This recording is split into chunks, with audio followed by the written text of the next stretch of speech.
Hi guys, welcome back aboard the hurricane damaged Antares 44 DIY catamaran project. Now add to that slurry of words the phrase somewhat extensive refit, and we really gotta come up with a nice short name for this boat. We are still awaiting the paperwork from the Coast Guard, so this wonderful pile of fiberglass is not technically ours yet. However, I have arranged with the current owner of the catamaran, Brian, that I can go ahead and take care of the big crack up here on the cabin top, as well as some of the other leaks that are letting water into the boat. The damage I'm referring to as the big crack is this guy right here, and whenever it rains, water from this guy drips inside of the boat. There's also a crack right here, as well as another few places up on the deck. I'm not too worried about those because there's a big missing port light over on port side that I'd rather get in place because that lets a lot of water in when it's raining.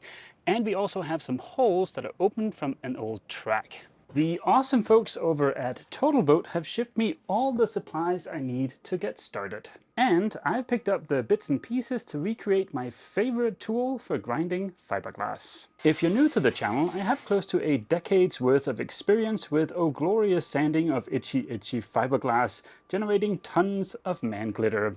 I don't know if what I'm about to show you here is the world's best tool for grinding fiberglass, but it is certainly my favorite. It is cheap, it is fast, and it's got pretty decent dust management, or at least my old one did. It consists of an angle grinder, a dust shroud, and then fiber discs. Not flappy discs, but fiber discs.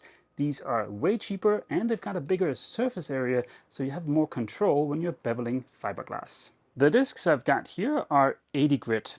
If I was going to be removing a lot of material, for instance tabbing from an old bulkhead, I would go with 36 instead, but the top skin on the deck here is not very thick, so I just wanted a little bit more control. My first iteration of this tool used a Makita dust shroud, but that dust shroud was 80 bucks. So this time around I thought I wanted to try one of these universal dust shrouds. This thing I think was 25 bucks. Given that most people already have an angle grinder, you can get this set up for about 60 bucks, and that includes 25 of these fiber discs here. They last a really long time. They'll last a lot longer than you will want to use them. Assembly is super straightforward and it's easy to replace the fiber discs. If I like the combo I've come up with here, then I'll include links for all of this down in the description. One little note about choice of angle grinder. I really like these slim models.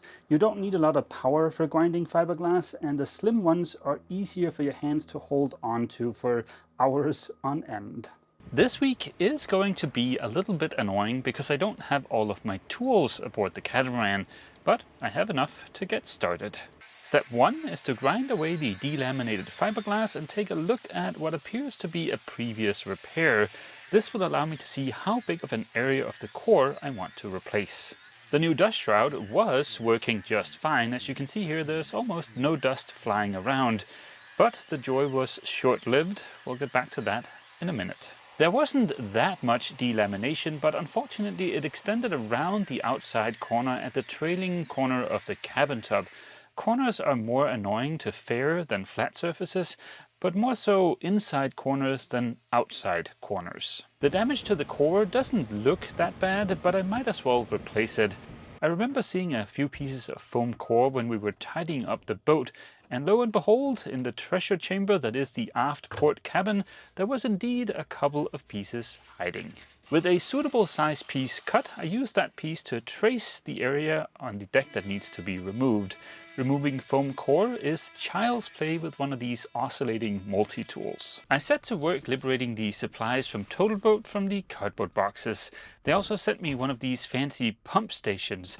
This is something I always wanted during Athena's refit. This guy is going to make it so much easier to mix up small amounts of epoxy. Quick break to cool down a little bit here with Mr. Fan. I wanted to take a moment to share my misery and also share my appreciation of the human body. See, I've got 2 of these 2-liter water bottles, so that's 4 liters of water. I go through these in an 8-hour day here on the boat, but I've yet to use the facilities here at the yard. In my mind, that means either I have an Olympic-sized bladder or all of that liquid gets transformed into frickin' sweat here in the heat. We gotta get some air conditioning in here pronto. With a generous heaping of thickened epoxy, I got the new foam core adhered to the bottom skin. Before being able to lay up glass, of course I had to bevel the edges so the repair has something to tie into. As you can see, Mr. Angle Grinder is shroudless. The universal shroud did not work out. Fortunately, Brian already has copious amounts of fiberglass aboard the boat from the various repairs he's done. Having cut the fiberglass, I noticed that the sun was right where I would be working. Being a slightly lazy person, I decided to wait for the sun to move rather than me having to move the little tent. Luckily, my friend Mr. Fan was there to keep me company. Now, this is my first time using TotalBoat's slow hardener in the Florida heat, so I was a little bit nervous that it would kick too quick, but it turned out I had plenty of working time. As uncomfortable the Florida heat is, it does make wetting out fiberglass a lot easier than in Denmark. The epoxy is almost more like water at this temperature. The finishing touch was applying a piece of peel ply. This way I won't have to sand away any of my strength layers when I go to prep for applying fairing compound. Good morning, guys. I left the epoxy to cure overnight, and it should now be ready for us to get the first lick of fairing compound on there to deal with any low spots. Before I do that, I want to knock down any high spots in the fiberglass I've built up. But yeah, this Amazon special turned out to be absolute crap. I had a wrench on here and tightened this down as much as I possibly could, but still the thing wiggled loose, and as you can see, part of this adapter ring here has melted. So yeah, don't get this one. I had another look on Amazon, and I was able to find my old darling here. This is the dust shroud I used back in Denmark, and it wasn't 80 bucks, it was 65 bucks, which is still quite a bit, but yeah, at least I was happy with this back in Denmark. And this guy fits on there nice and snugly. All the tightening bits here are metal, so I have no doubt this is gonna work out great. This is gonna be awesome. I am so excited about this. This shroud here is on little springs, so it can get out of the way of the fiber disc, and the front here is detachable, so you can get into slightly tighter spaces. This guy I already know, so this guy I can definitely vouch for. I'll leave links for all of this stuff down in the description. Now, if you have a favorite tool for grinding fiberglass, I would love to hear about that down in the comments.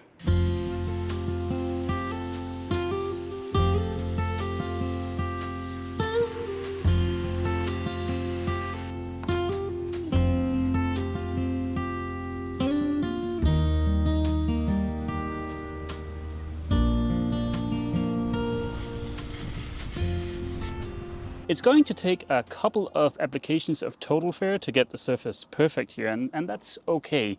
We'll let this cure until tomorrow, then we'll knock down the worst of the high spots and cover it up with some paint to protect it.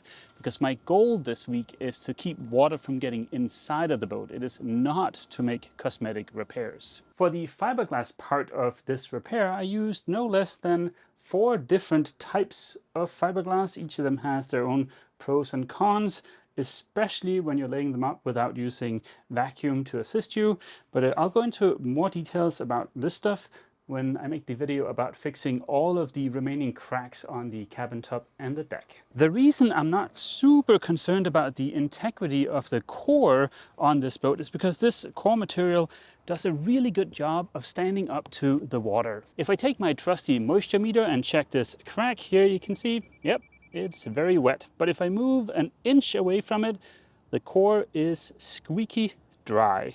Having said that, if, fingers crossed, we end up getting this boat, the third item on my to-do list is to fix all of the cracks.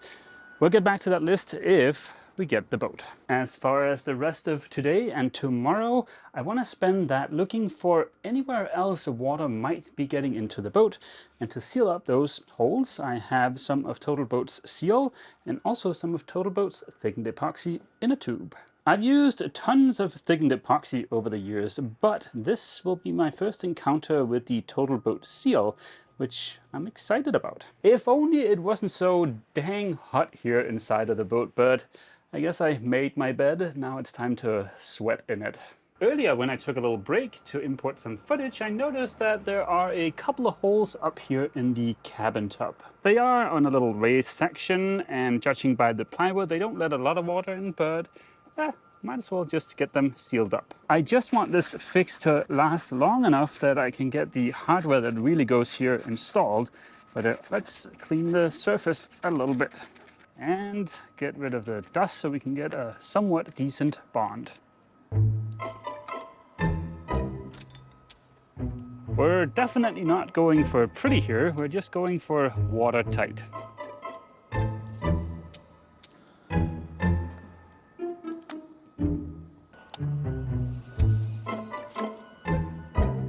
In a couple of places, Brian has attempted to tape over some of the open holes to keep water out, but tape is never really that great an idea because it breaks down from UV pretty quick.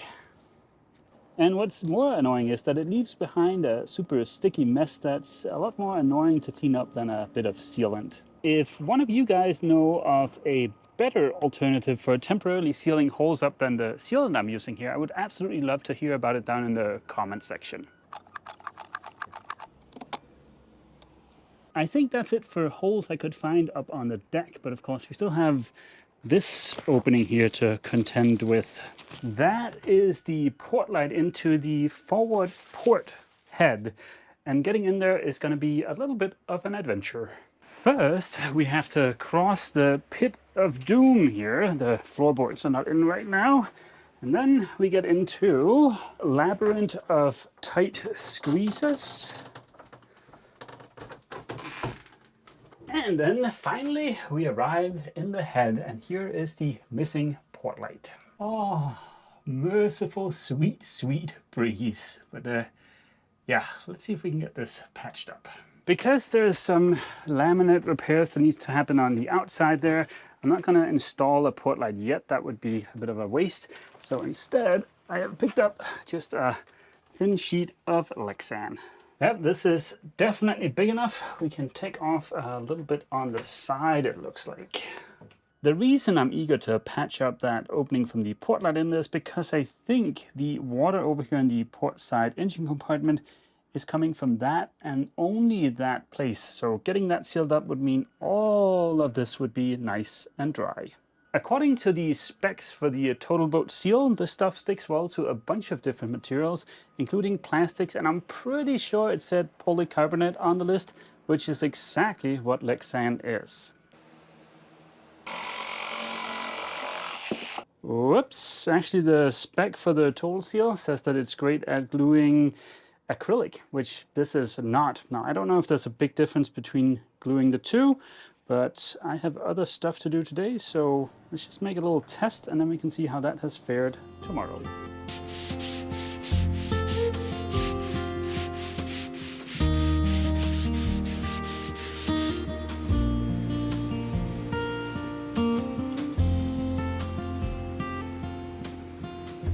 For just a single lick of fairing compound applied with a drywall tool, this turned out not too horrible.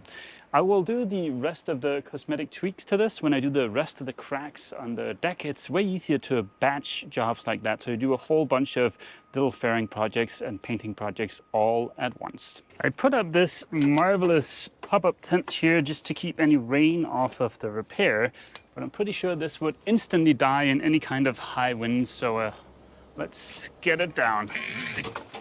But not that way. I think if I can just focus on cracks up on the deck and stuff, I can get all of them done in a week, basically. Now, that doesn't include the nun skid, but the nun skid is going to be a decision for much, much later on. Just getting all the cracks sealed and faired, that I think I could do in a week. Our little test piece here from yesterday has been sitting overnight. I don't know if that is long enough, but hopefully it can give us some kind of indication. And it is still wet in there, but the edges seemed well adhered, so I think we're good. I put in place some little spaces before leaving the boat yesterday, just to make sure I can get some sealant in there and have some thickness to it so that it can move with the Lexan.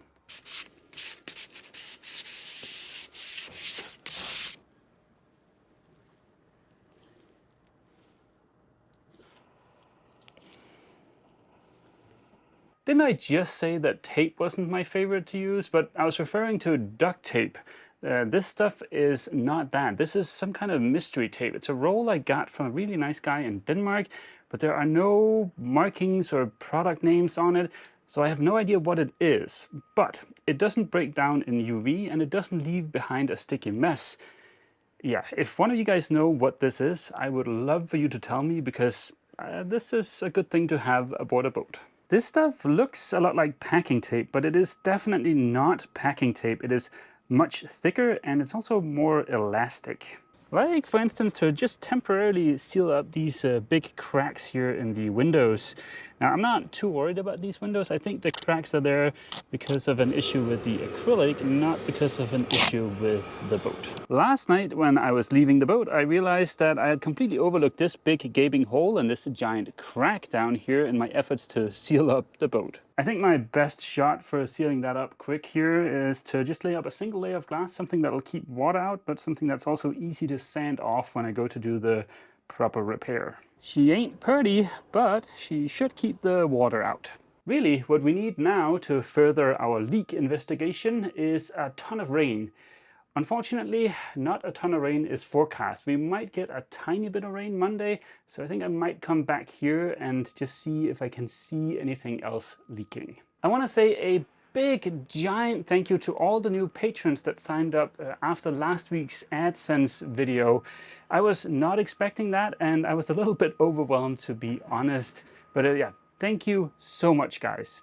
Now, the whole AdSense thing is still very much going on. But we have a man on the inside. We have somebody that works inside of Google that is trying to help us solve this issue.